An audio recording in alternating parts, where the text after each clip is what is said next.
આજે આપણે જોઈશું અજા એકાદશી વ્રત કઈ રીતે કરવું અને તેની વિધિ શું છે અને વાર્તા જોઈશું. કેવી રીતે કરશો પૂજા?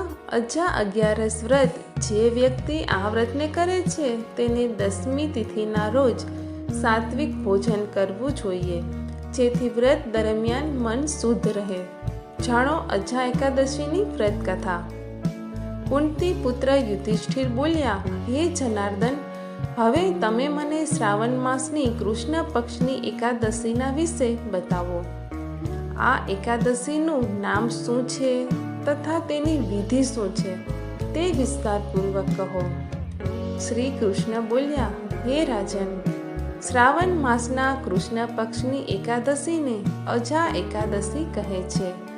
આનું વ્રત કરવાથી સમસ્ત પાપ નષ્ટ થાય છે.